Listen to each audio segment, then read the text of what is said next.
He hand-raised the puppy. The puppy returned the favor at 2 in the morning. Avner Kazarian was a freelance graphic designer who worked out of a converted garage in a small house in the Pacific Northwest.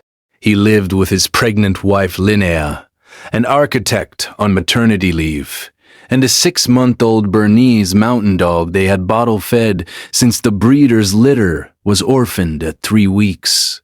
The dog's name was Beck. He weighed 70 pounds. He had imprinted on Avner the way a puppy bottle fed by a human imprints, completely. The furnace was new. They had moved into the house in August. The previous owner had replaced the heat exchanger in 2019. According to the disclosure, the carbon monoxide detector at the top of the basement stairs had a green light and a battery that had been in it for 11 months. Beck began waking Avner at 4 a.m. In October, he would push his large head against Avner's shoulder until Avner sat up. He would walk to the bedroom door, look back, walk to the door again. The first 3 times Avner thought the dog needed to go out. He took him out. The dog did not pee. He did not poop. He walked back to the front step and sat down on the cold concrete and refused to come back inside. On the 4th night, Avner stood on the porch in his socks at 4:16 a.m., arguing with a 70-pound dog who would not cross the threshold. "You're going to wake the baby." Beck looked at him. He did not move. Linnea, who was 34 weeks pregnant, came to the door. "He's a puppy. He's confused." She watched the dog for a moment. He's not confused. He's scared. Avner did not have a frame for what she had just said. Bernese mountain dogs are not scared of porches. He got an extension cord and a space heater and let Beck sleep on the porch. By the 5th night, Beck would no longer enter the master bedroom. He would not pass the doorway. He whined low and constant from the hall.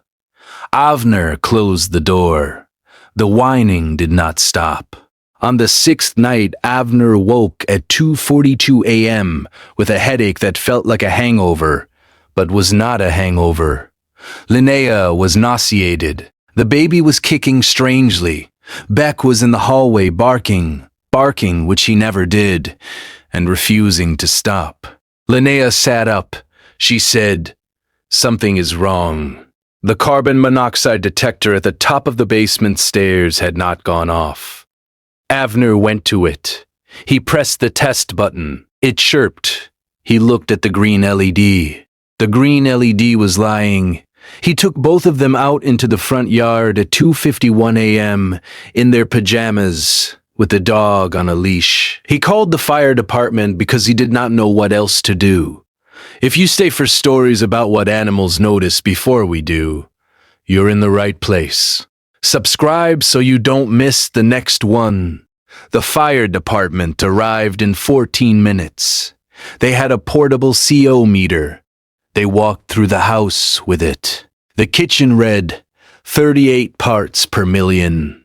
The bedroom read 86. The basement, near the furnace, read 224. The lead firefighter was a man named Captain Reyes Ovaldo. He came back out to the yard. He looked at Avner. He looked at Linnea, whose hands were on her stomach. "Your heat exchanger has a hairline crack. Carbon monoxide has been leaking into the house for at least the last 72 hours, probably longer. Your detector is defective. We tested it. The level in your bedroom would have been incapacitating in another 2 to 3 nights, particularly for your wife, given her pregnancy and elevated respiratory rate." "Whose dog is that?" "Mine. He just bought you about 3 nights, maybe more. Has your animal ever done something you couldn't explain? Until it was the only thing that did, tell us in the comments. These stories deserve to be heard." The hospital ran a blood gas on Linnea at 4 a.m.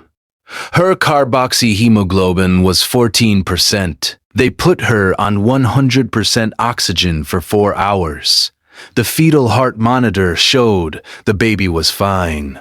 They were discharged at 8:30 a.m. with instructions not to enter the house until the heat exchanger was replaced and the CO detector was rewired.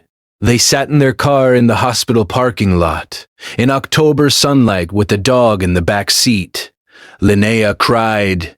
Avner could not stop touching the steering wheel. He thought about the porch nights, not stubbornness. The cold air outside the house had less CO than the air inside the house, and a 6-month-old Bernese knew it before any meter did. The whining at the bedroom door. Not separation anxiety. The bedroom had been the highest concentration room because the duct ran directly under it. The barking at 2:42. The first time he had ever heard Beck bark in the house in 6 months. Every guardian deserves to be recognized, even the ones you bottle-fed at 3 weeks. If stories like this matter to you, subscribe so you never miss the next one.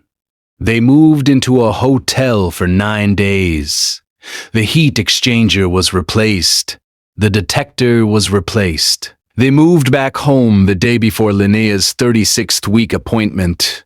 That night, Avner sat on the living room floor and called Beck over. The dog walked across the new rug, slowly, ears forward. He sniffed the air at the basement door for a long moment. Then he crossed the threshold of the bedroom, lay down at the foot of the bed where he had not slept in 2 weeks, and exhaled.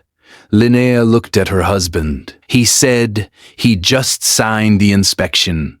Tomorrow there's another one. About a beagle who refused to let a toddler eat the dropped cracker.